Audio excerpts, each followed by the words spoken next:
Good morning. Hello. I am wearing pants. And this is my laptop. When he said that, I thought maybe you were afraid that they stole it from my hotel room and put it up here, but it's here because I'm going to use it to give you some stories this morning. The word accident gets used a lot around invention and stories of how breakthroughs happen. And that model for stories around innovation is oversold, but there's a bit of serendipity that's already happened this morning. So David and Dermot both used the word curiosity as an important word. And the first story I want to share with you is about that word. And this was not planned, it just worked out this way.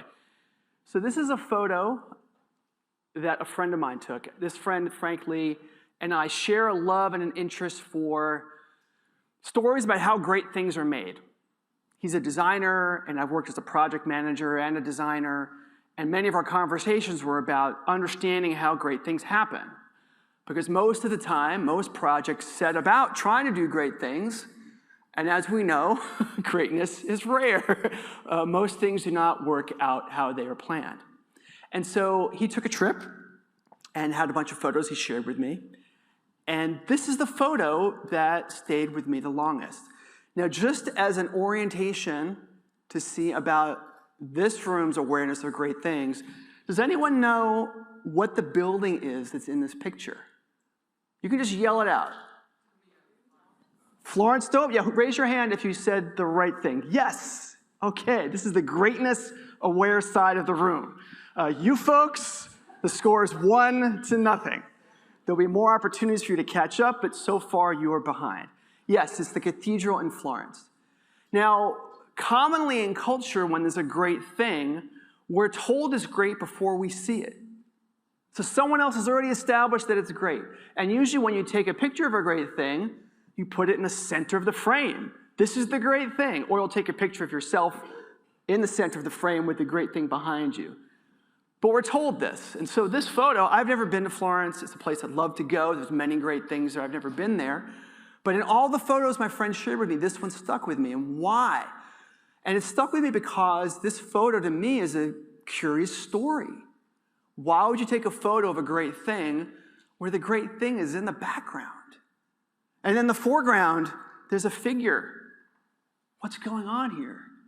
Is this a friendly person?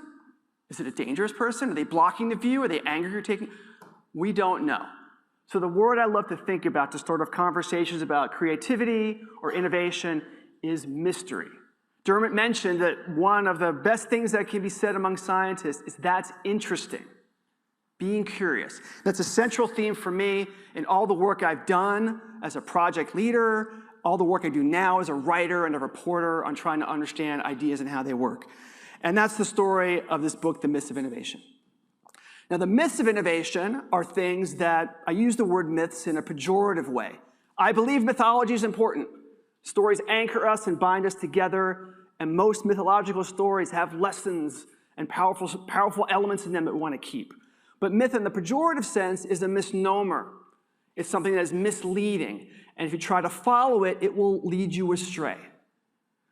I'll share some of those myths with you, but my goal is to help you get beyond them so you do not repeat the mistakes of the past. One other bit of serendipity that has happened this morning. When I'm asked to speak somewhere, I feel like I am a guest in someone's home, and I want to understand the nature of that home, the culture, the values, the references.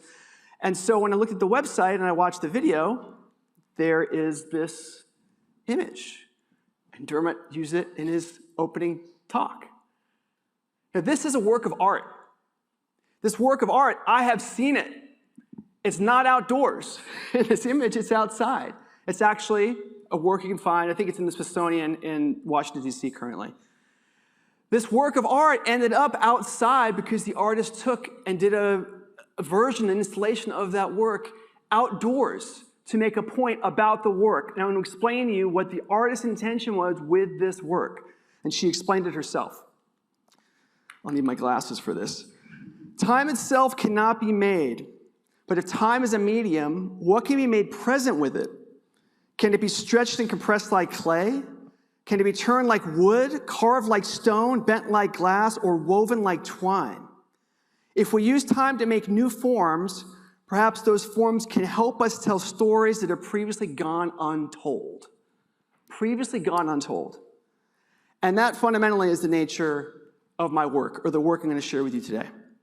To ground what this means in the context of innovation and business and technology is this: that every low technology we take for granted today, there was a time in the past when it was high tech, when it was cutting edge, when it was breakthrough and uncertain and unknown.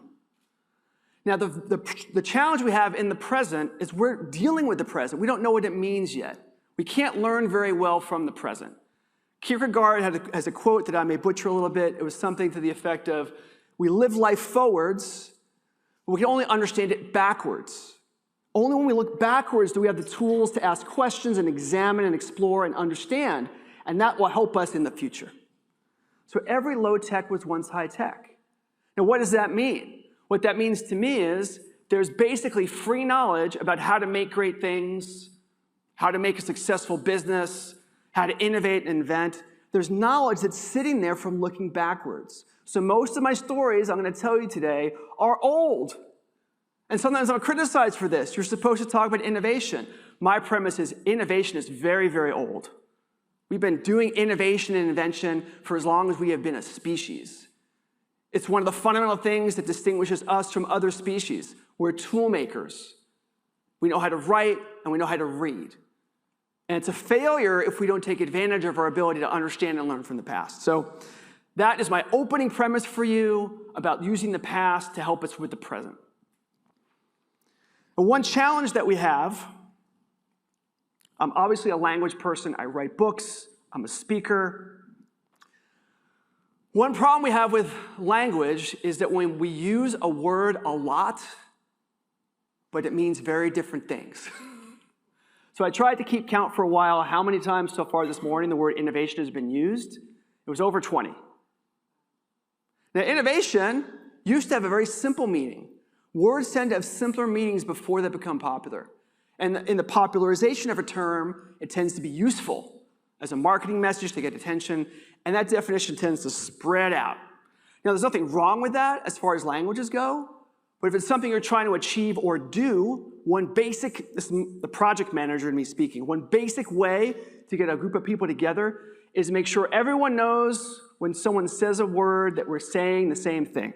So I'm going to do a little exercise with you. In all of my time spent talking about innovation and talking to groups about innovation, there's 5 different layers that I see this word being used. 5. The first one, you have an idea. Sometimes people will say, as a group, we need to innovate. And when you ask that boss, what do they mean? We need new ideas. New ideas are cheap. They're easy. We can argue about whether there are new ideas at all, but to come up with a thought about a thing that you might want to do is relatively easy. So this is the simplest and weakest definition of that word. That's 1. Definition 2, have an idea that's good. This is much harder. A new idea might be good, it might be bad. You haven't framed it around a problem yet. You haven't evaluated how expensive it is. Once you add the word good, now there's some criteria for evaluating ideas. And also, now you have the possibility for disagreement. New is chronological. It could be the first time an idea has been discussed on a project or in a culture, in an organization. It's new. Chronological. Good is vertical. Is it a high quality idea, low quality idea? Much more complicated. In the context of corporations and projects, level 3, you might have a good idea. You get everyone to agree it's good. Can you actually build it? Can it be built? You can have many fantastic ideas, but if you can't figure out how to get the resources, schedule, process, to make the right decisions to build it, then it's not going to actually have an effect on the world. 4, a good idea you can build, which is a high achievement. A ridiculous number of innovation projects fail. They never ship. Most startup companies in America, the last time I looked up the statistic was a few years ago, but 70-80% of all startups fail in the first few years. So you can have a great idea, get support for it, you might even be able to build it, but have it succeed, much, much harder. Then the last one, which I think David alluded to a little bit, about the meaning of all of this, a good idea that's successful, that solves more problems than it creates. Solves more problems than it creates. Many of the most lauded inventions in innovation history created lots of problems we don't like to talk about as much. So obviously I'm an American, I live in America, I live in Seattle. America didn't invent the automobile, but we popularized it post-World War II. And for many years it was seen as this new way, progressive way to make cities work. Get cars. And then 20 years later, in the 70s, we realized when you have too many cars, you have traffic and congestion. And now many American cities are working the other way and trying to reinvest in public transportation. So if we really want to make a positive impact beyond just having an idea, and having it be something you can build, and having it be successful, we're thinking about the grand consequences of these things, the totality of these things. So the history of innovation is loaded with stories of things that were successful in the short term, but over a decade or a generation became the main thing that the next generation had to contend with and had to fight with. My last opening thought before I share with you another story is I look at this word innovation in a different way. I look at this word innovation as an achievement. You can see that by the list of definitions I offered you, that I think it's something that it's a watermark of an achievement. So an innovation is something that means you built something that had a lasting effect on a community or a business or the world. It's a result. It's not something you can predict. It's not something you are necessarily in control over. It's a result. And so I've never liked the fact that organizations call themselves the Department of Innovation. I'm like, really? You have that much command and control over the world that you can dictate the terms of how an idea is going to flow across cultures and communities? I don't think you really can say that. Innovation is a result. And instead of thinking of innovation as something you can control and do on a daily basis, it's a recognition of all the forces and factors that have to come together in order to allow that to happen. Significant positive change. That's my favorite definition of the word. It's a result, it's an outcome, and it's something that's very, very hard to do. Most people will spend their entire careers, successful careers, and never really achieve anything of that scale. And I think that's okay. I think that's fine. It allows us to hold in reserve the works throughout our history that have had that kind of powerful effect. Now, speaking of powerful effect, I want to talk about epiphany. So I have 4 myths that I'm going to talk to you about, and the first one is about epiphany. Now, an epiphany is a moment when an idea feels like a flash of insight that came from a place you don't fully understand that solves some kind of a problem. How many of you have had an epiphany already today? Just raise your hand. Any epiphanies yet today? Excellent, so you're catching up. 1 point for the Duomo and 1 point for an epiphany. How many of you had an epiphany this week? Ooh, not that many. A bad week. How about in the last month? Okay, for any of you who raised your hand, just as a curious fact, this will seem a little personal. I promise I'm not recording this anywhere. For those of you who raised your hand, how many of you were in the shower when you got the idea? No one? How many of you have showered in the last month? Good, okay, just checking to make sure that we're on the same page. Things are working great. So the myth of epiphany. Now, I'm going to talk to you about the most famous myth of epiphany. So one of my hobbies, I'm kind of an invention nerd, I guess you could say. Whenever I hear a story about how something was invented, a chemical product, a medical discovery, my brain wants to know, well, how'd that happen? And I go and actually do the work to read the story. And the book, The Myths of Innovation, is a collection of some of these stories, but the true versions of them, the true versions rather than the ones that we're told. Again, mythology in the pejorative sense. So the story I want to talk about is the grandest story that we have in the Western world about epiphanies, about flashes of insight, and that is pictured here. Is this a familiar image, what's going on here? Can someone give me the 30-second version? Just raise your hand, 30-second version of what's going on here. Just raise your hand. Anyone? Yes, in the back.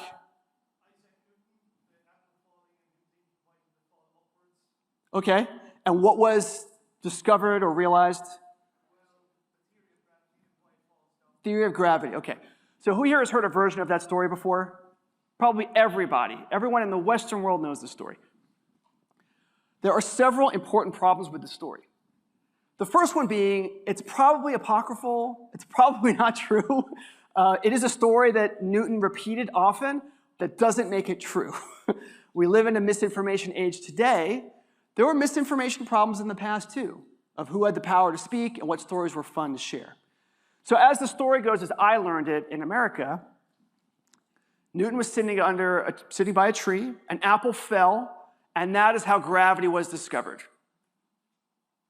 That's how gravity was discovered. Now, Newton was alive, I think, in the 17th century.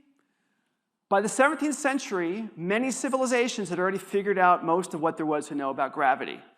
The Egyptians had the pyramids, Romans built the aqueducts.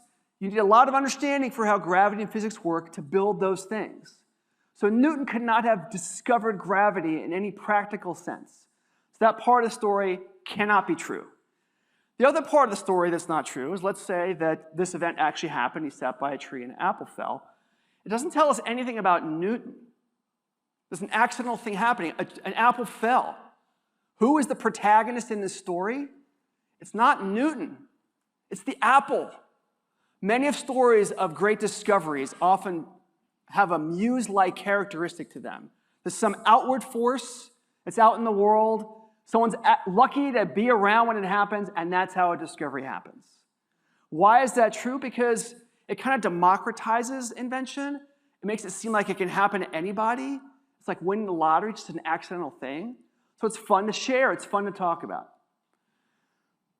The true version of the story, what Newton actually became famous for, is closer to what the gentleman in the back offered. Newton was a scientist. He spent lots of time observing things, lots of time sitting around, asking questions, trying to understand, why is this way, why is it that way?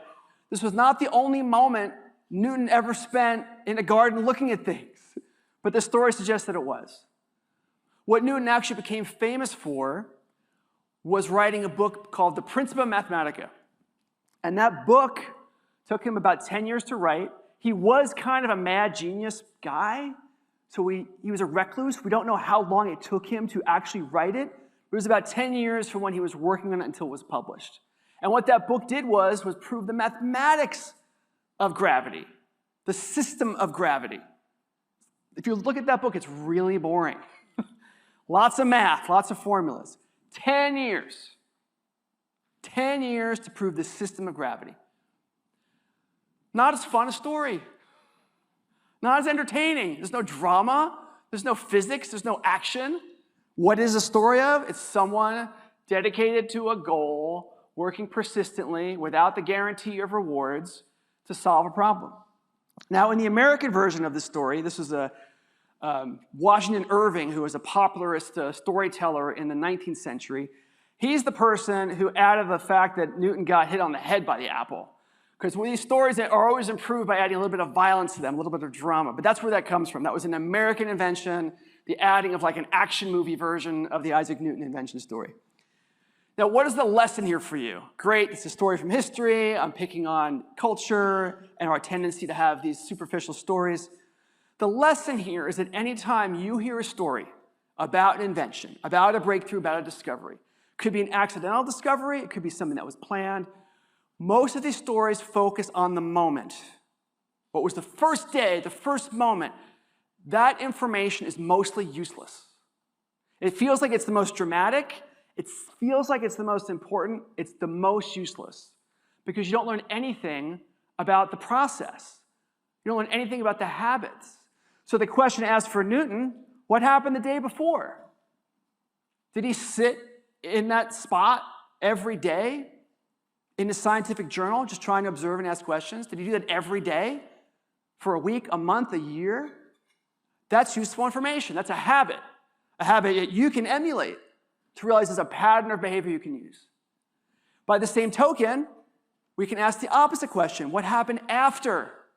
Let's say the story happened as the legend goes, and he sat under a tree, an apple hit him on the head. He's like, oh, gravity!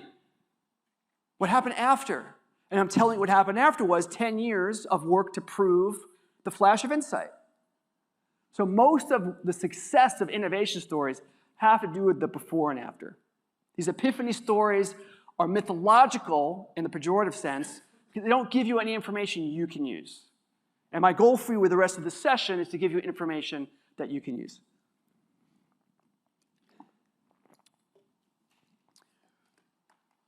My second lesson for you is designing the system. Designing the system. One of the great icons in creativity literature, creativity iconography, is the light bulb. The light bulb is truly an innovation. It transformed culture and society in profound ways. Before the light bulb, there was no way to work at night. There was no way to do all sorts of things that required illumination. You had candle lights and wax lights and oil lights, but they were dangerous. They weren't as useful. So it had a profound effect on culture. And that is why the light bulb has lived on as this icon for thinking.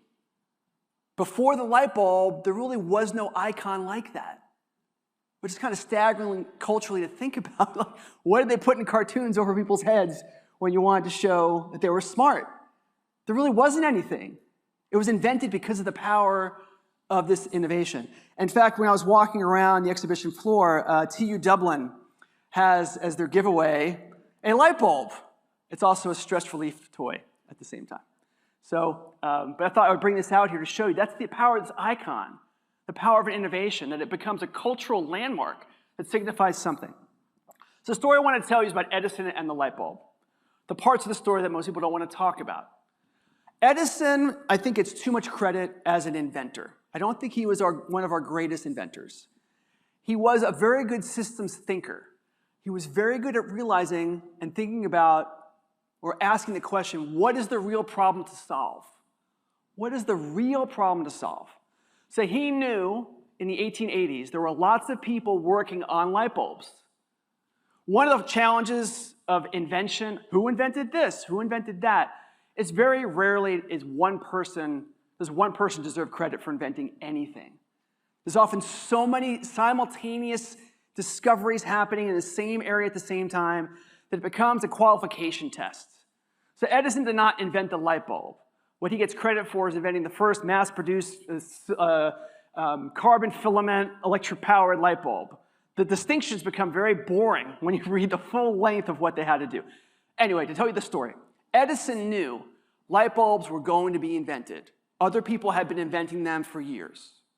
So he was asking a bigger question. What is the system? What is the system? He could have had an inventory of 1 million light bulbs. Where would you put them? Where would you put them? Well, a light bulb goes in a fixture. We're looking in a room, it's illuminated. Light bulbs go in fixtures. Okay, someone has to build the fixtures to screw them into. Great, fixture, we can build those. What's connected to the fixtures? Oh, you need wiring, right. So you have to wire rooms and buildings and neighborhoods. Okay, let's figure that out, great. How are you gonna have power? Like you need electricity. That's the system. And often inventors are so focused on their invention, they don't have the bandwidth to think about the system. But for something to become an innovation, it's usually when the system is developed by someone.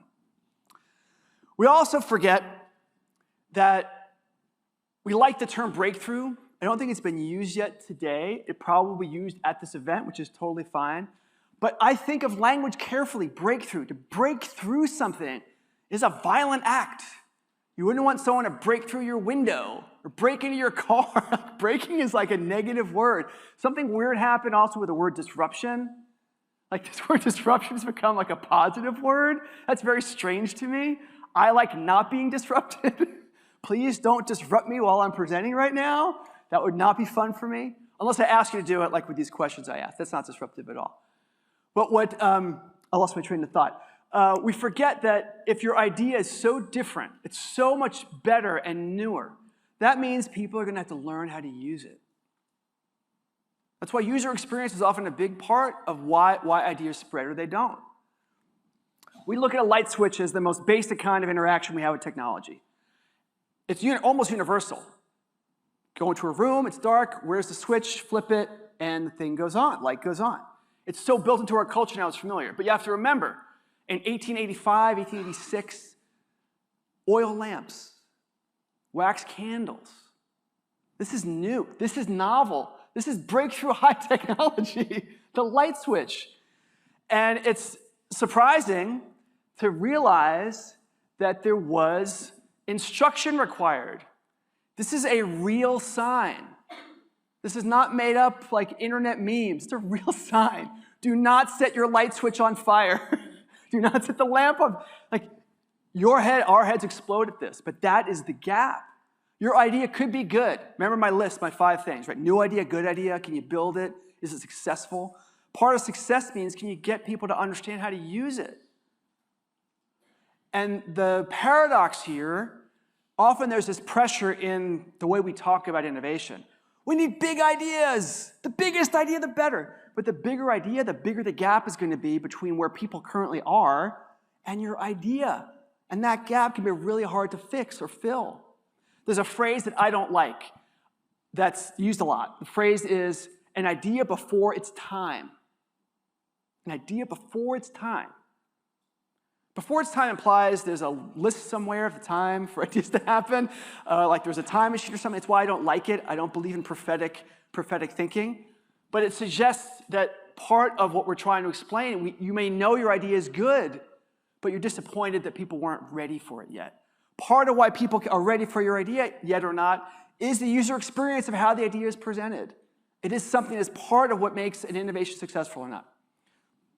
To tie back to the Edison story, it's my second myth. I want to make sure I have time to get to the last 2. Part of the mythology of innovation is about the solitary genius, the lone entrepreneurial inventor. That's part of the mythology. Most of these stories about great inventions have one person in them, and they're often presented as someone who's smarter than everybody or more brilliant or more access to the muse than other people did. So this is an early image of Edison. And Edison learned very quickly that his image helped promote his ideas and helped promote his businesses. So he realized the media could be an asset to him to get attention for his ideas. Many of Edison's most famous patents, you can look them up. He's one of 5, 8, sometimes 10 names. Collaborator.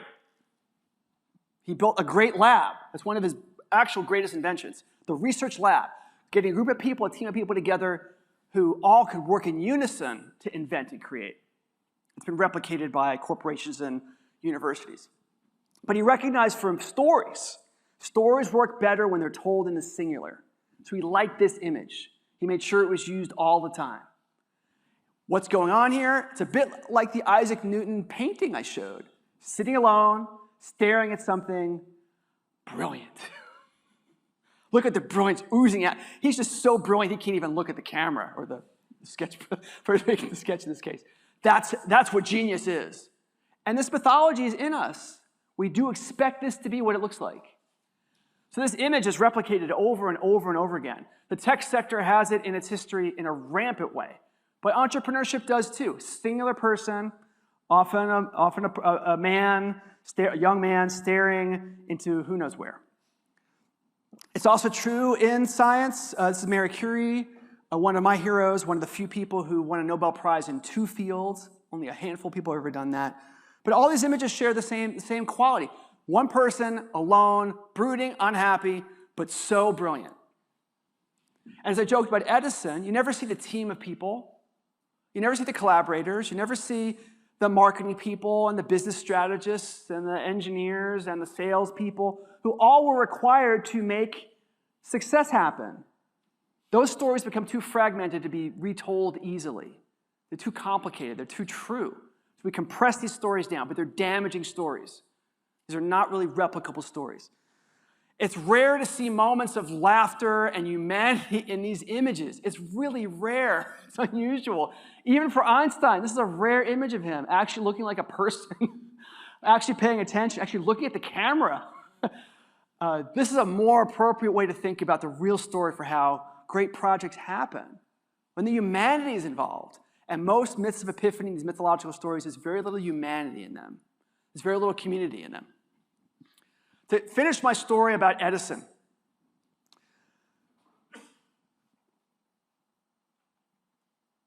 in the project management world, we talk about constraints. And ideas are fun, but then we don't have the budget for that, or where you're going to build that, or how you're going to convince this government to change their law to allow you to do this thing. Ideas float in an ethereal space, but to have an effect on the world, it's pragmatism. So the last thing I want to leave you with about the Edison story is part of what Edison had to do was to convince a city to rip up a street and a neighborhood to put these magic wires and power plants in. And the place he found was New York City. This is where I was born and raised. Not in this particular neighborhood, it's the Lower East Side. This is where I'm from. And part of the reason he was able to do this, to convince this city, this town, was, well, there were two reasons. One is he was friends with J.P. Morgan, super wealthy guy, who was also interested in electricity. And Edison put electric wiring in J.P. Morgan's house, and it nearly burned the house down. Innovation is dangerous, there's risk involved. But the other part of the story was that New York City at the time was a fairly corrupt place. This is the Tammany Hall era of New York City. So the politics for influencing the regulations around who could rip up city streets was a bit more liberal than it would be now. That's how he was able to do it. So he took this neighborhood, he ripped it up, he did all the parts of the system. Remember, the light bulb screwed into a fixture, need wiring in the house. Wire in the house, the substation in the building. Power substation needs to be routed back to a power plant. He had thought through the whole system. And that was only when he was willing to start really working on the light bulb itself, because he had thought through the system. Now, it's rare you find one person who's great at designing the system and designing individual things, but often when I'm asked to come to an organization or a community and they're talking about innovation, I'm asking about all the parts of the system. How's it all going to fit together? Who's thinking through in a collective, cohesive way, because otherwise a great idea is not going to go very far. Design the system. If you're coming to the workshop, I'm teaching a workshop this afternoon. How many of you have signed up for this workshop? Okay, you can still get out of going. Now that you've heard me talk for 20 minutes or so, you can get out. I won't mind, it's totally fine. But we can talk more about designing the system there. And the way these workshops work are very informal. As pre-homework for those of you who raise your hands, I'm expecting you to show up with a situation, with a question, with a problem you're trying to solve, and I will use my brain and the flip chart that I'll have on my stage to help you with your problem. Lectures are more one way. These are the problems and stories I like to talk about. It'd be a waste of your time if I told you more of my stories. I want to learn about yours and try to help you. That's just the precursor to the workshop. Okay, 2 more stories to go. These are much faster. We should have time for a couple of questions before my session with you is over. Lesson number 3, experiments are required. Experiments are required. So here's an image of an experiment that is commonly done, at least it used to be, in the United States. Does anyone know what's going on here? Mentos. Who said Mentos? Yes. Do you like Mentos? You do. Who here has heard of Mentos? Just cultural relevancy check. Mentos are global. Okay, great. Okay. So what's going on here for those of you who are not completely initiated, Mentos have some kind of weird chemistry that scares me into not wanting to put them into my body, but if you put them into a big liter of Coke, Diet Coke, it creates this ridiculous amount of foam, a surprising amount of foam. And so what you see here is a bunch of children who had not known about Mentos, Diet Coke chemistry, and they're responding to it. So one fallacy we have in how we teach science, at least how it's taught in America, is you do learn about experiments. So you show up at chemistry class, and there'll be an experiment to do a thing. And you're given a set of instructions and recipes, and you go do it. And so I grew up thinking that's what an experiment is. Instructions, do a thing, and something cool happens. That is not an experiment. That's an experiment someone did that was successful, and you're replicating it. It's only an experiment if you don't know what the outcome is. Now, part of the problem with culture around innovation is everyone loves to talk about new ideas, great ideas, wonderful ideas. But if you tell them there's any risk involved, they don't want to do it. If you tell them there might be mess or uncertainty or waste, many businesses go, no, we don't waste time, we don't waste money. Innovate, have great ideas, but be efficient, reliable, predictable. I'm here to tell you, you can't do both. Logical incongruity. So what's shown here is sort of a cultural test to me about leadership. Many people say they want innovation, they want creativity, but in practice they don't. There's certain responses people tend to have or they don't about new ideas. So what we see here is a sample subsection, a psychological profile from three different children, and I want to run through them really quickly.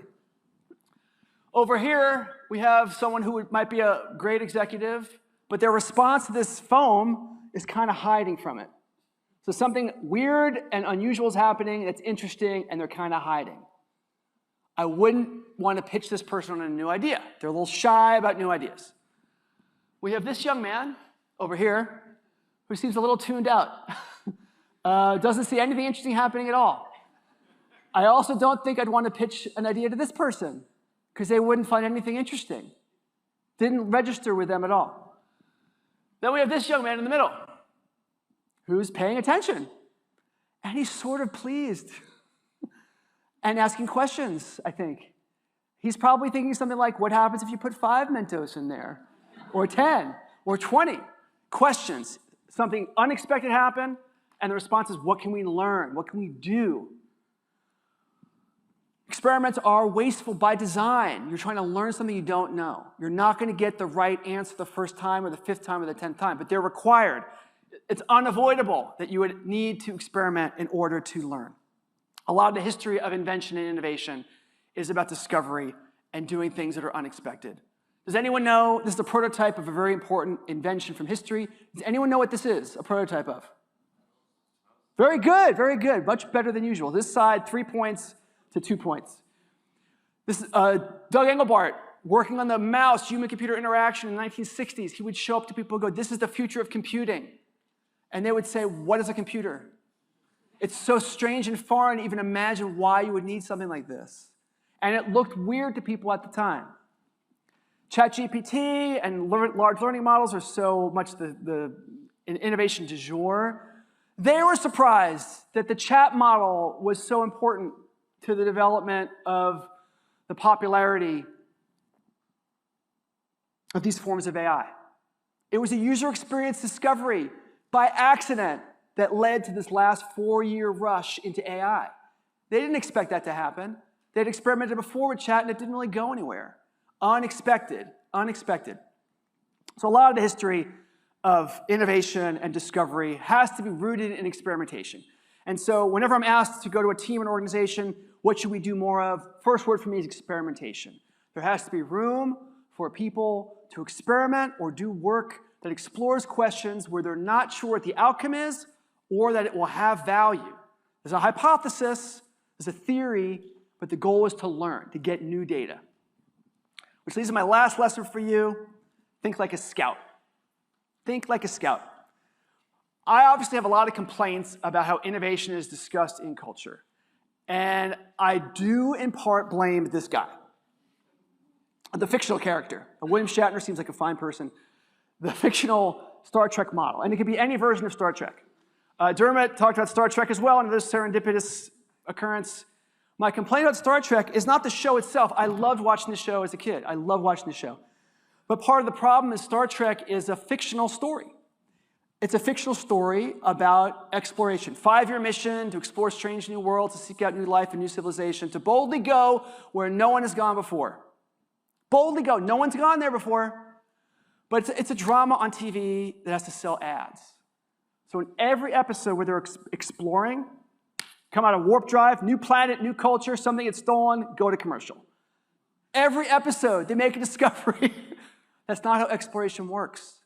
I mean, I've looked at space. It's mostly empty, right? You can't make a discovery of some great new thing every time. But that's what we're told in most fictional versions of innovation and exploration. Exploration is a model for thinking about innovation that I love, because a lot of the patterns are the same. This is an early map from the 1500s, and you can see there's a lot of stuff missing from this map. It's also distorted because of the perspective and knowledge that the map makers had. So in this map, you can see there's a lot missing over here. This is North America. Europe is okay, but it's kind of spotty.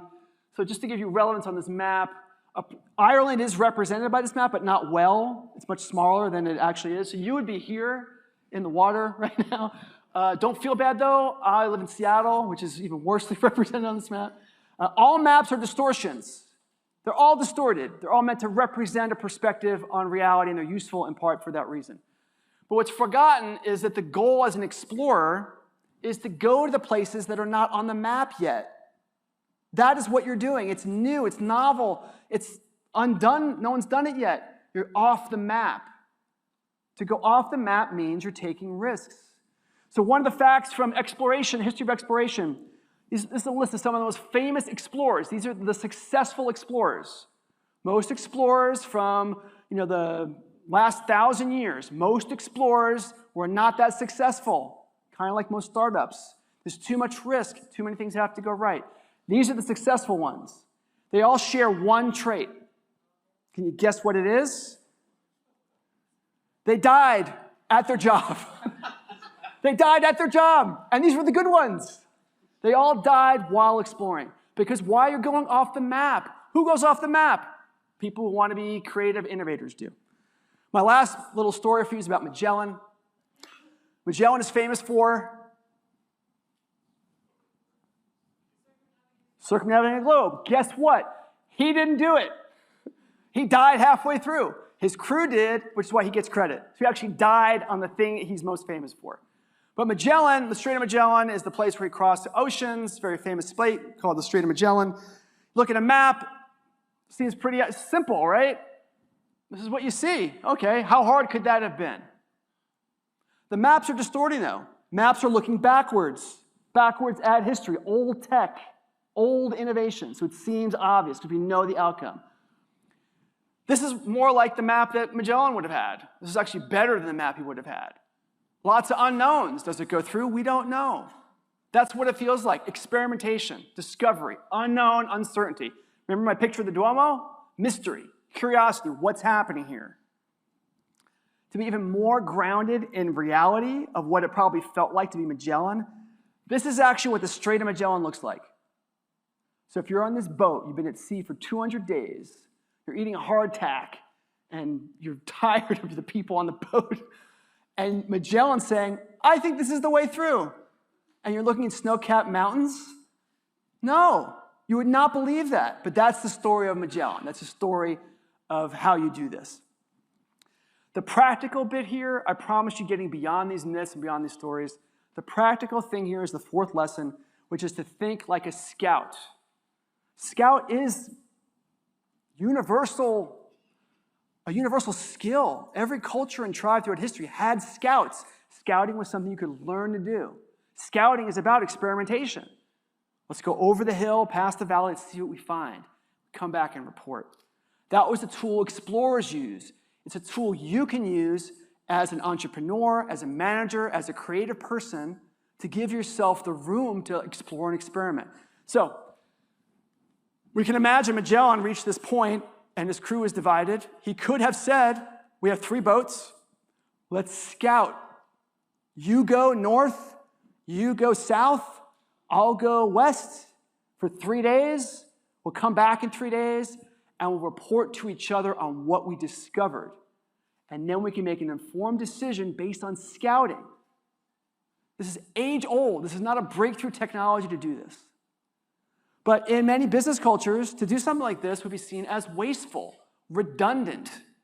If you're an expert, why do you need to try 3 different directions to know the answer? You should know. And this gets back to what I was saying before, innovation, discovery, breakthrough. No waste, no risk. You can't do it. To discover new knowledge, to try to afford growth and all these big opportunities requires some version of this. I'm a project manager by trade. You can measure this. You can confine it and put it in a box. We'll do it for 3 days. It's not some unlimited wasting of resources, but that informs everyone about the trade-offs and the challenges and lets you come back and make informed decisions that are based on experimentation.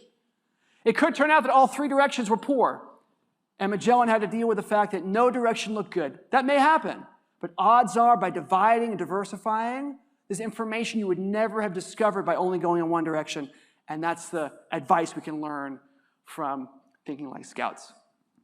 That's my last lesson for you. So to sum them up and hopefully send you on your way with some groundedness in what these words mean. Myth of epiphany, stories about invention and discovery. What happened before, what happened after is way more important than the popular story about the moment. Design the system, Edison and the light bulbs. Every time you flick on a light switch today or look at a light, think of the system involved. Where does the power come from? Like, there's a whole system of inventions that had to happen and be developed to allow progress to take place. Experimentations are required. Think of Mentos. Think of who you are in my pantheon of childhood executive models. Are you running away from experiments? Are you not moved by them, or are you curious about them? Are you asking, that's interesting, what can we learn from this? And lastly, think like a scout. So we have a few minutes left to take a question or two, but before that, I want to thank you for listening, ask you for a round of applause. Thank you for listening to me this morning. Thank you. And I believe there's an object that can be thrown around, which I really want to see. So I hope there's at least one question so I can see that happen.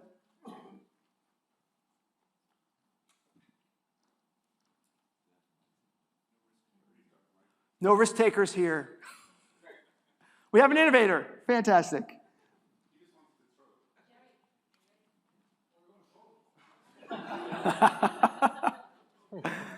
What do I do? Good morning. There you go. Yeah, I just had a question when you mentioned there about the apple falling. That question about Newton, and you say there's no information at that event. I think I can't agree with that, because I would imagine when one thinks about it, there's a vast amount of information in behind that actual event. So you were so clear about there being no information, seems to me to be at odds with the way I would think. Let me explain what I was trying to say more clearly. I don't think there's information we can learn from about how to be like Newton. For Newton, there was information in that moment. There may have been, that allowed him to ask a question in a different way. But if we want to be like Newton, if we want to make discoveries, there's not much information usually in these actual moments. The information I would say we can learn from Newton is to be observers, to be asking questions about what's happening, which is sort of in the story. It's sort of implied in the story that what Newton was asking was, if this apple fell, how is that tied to these other elements of gravity I see in the world? That's the information that led to him asking these questions. That's useful. But what's more useful is what was his process and method for choosing to sit there on that day, and what would be seen like a waste of time to many people, in the same way that going for a walk or daydreaming are often seen as wasteful activities. But we know from the research about creative thinking that that creativity is largely a process of our subconscious. It's largely a process of the parts of our minds that we don't have direct access to. So I joked earlier about who here has taken a shower. Who here has had an idea in the shower when you take them at least once? Right. So there's scientific reasons why. That's a rare moment anymore where you are alone in a quiet space and your body is at rest. And when your body is at rest, your mind can be at rest. And when your ego part of your mind is at rest, your subconscious has room to share things with you. And there's evidence that moving and physical activity is a major amplifier of creative ability. Einstein, I showed a picture of him. He was famous for taking walks and thinking, and taking walks with friends. And this is called kinesthetic thinking. If you think about it, our brains evolved to be smart and creative. Why? So we could survive. In our evolutionary history, when was that most important? Like when we were moving, when you were hunting, when you were gathering. Movement and creativity and thinking are bonded together. But we live in an age of convenience, and movement is abstracted away. You drive to a gym to go exercise. It's very weird in our evolutionary history that we do these things. So the subconscious process is part of what, in a way, Newton was trying to get to. Showing up somewhere every day. What did he notice over time? He allowed the full part of his consciousness and abilities to be of use. I am 10 seconds over, so I think we are done. Or one more question? Oh, okay. You have to throw it, I believe. Where? Oh, yeah. You were speaking point number 2 there about design. Speak into the microphone, please, so I can hear you. Yep. It is a microphone. Aha! That's super. I should know this. In point number 2, when you talk about designing the system, you talk about the cables and the infrastructure and everything. But can you actually design a system for creativity itself, for coming up with creative ideas itself? Good question. Can you design a system for creativity? I don't think that you can. And the reason why is that it's a very personal, you mean for an individual or for a company? You mean for an individual or for an organization? Or for an organization. Organization. Well, there are many people who've tried. And so there are good exemplars of how to do this well. Usually it is about, the best theme I can see from all of those organizations I have studied is largely about giving people independence, some degree of independence. So Google used to have a thing they called 20% time. You've heard of this? 20% time? They don't do it anymore, but when they were a younger company, they said they would give every employee 20% of their time to work on pet projects. That's basically 1 day a week. They could pick their own project and work on it and explore and experiment and not have to explain or answer to anyone else about it. And that was a major source of innovation for them. AdSense was developed that way. So usually there's some degree of allowing individual employees some discretion to figure out for themselves how to be most creative. It turns out that Google's 20% time, as is often the case in these stories, was a reuse of an idea. 3M, an industrial company in America, had 5% time. So Google took that and said, we like that idea and we'll quadruple it. But usually there's some way you're allowing individuals to figure out for themselves what tools to use, what experiments to try. There's some room for the individual to express themselves at work. That's the simplest theme I can tell you from all the books I've read and cultures I've studied that successfully modeled creativity as a cultural, as an organizational goal. Individual discretion to some set of resources.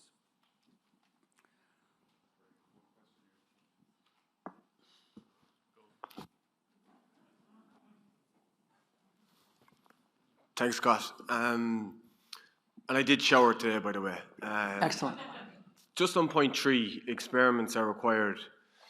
With the kids and the Mentos into the bottle of Coca-Cola, why do you feel that potentially the level of curiosity diminishes as we get older? Why is that?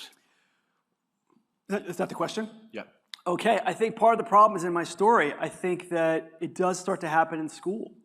I think the idea of grades and being a singular right answer sets you up to want to fit in and follow the way that seems correct.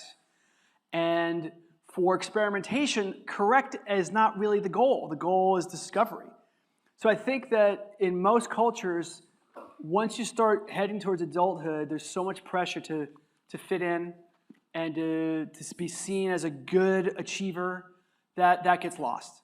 And there's plenty of research around innovation and creativity that young people are better at this than adults are. So it's in us, innately, as I said before, as a species, it's innate in us to experiment and explore. But part of the trade-off might just be we used to be tribal, groups of 100 people, 150 people. The pressures of being in larger societies, although there are many advantages, does require a little more of pressure to fit in. So we're all feel comfortable and safe, speaking of being safe on stage, to fit in and feel safe.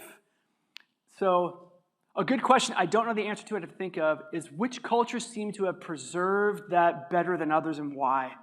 I don't have an answer to that off the top of my head, but I'm sure there's someone who's researched and read it. My short answer, though, is about society and culture and the pressure, even from parents and families, to be seen as good rather than being seen as interesting or curious. It's a good question, though. Thank you. Well, thank you all. I'll be around all day. If you see me in the hall, you want to chat, please say hi. Thank you very much.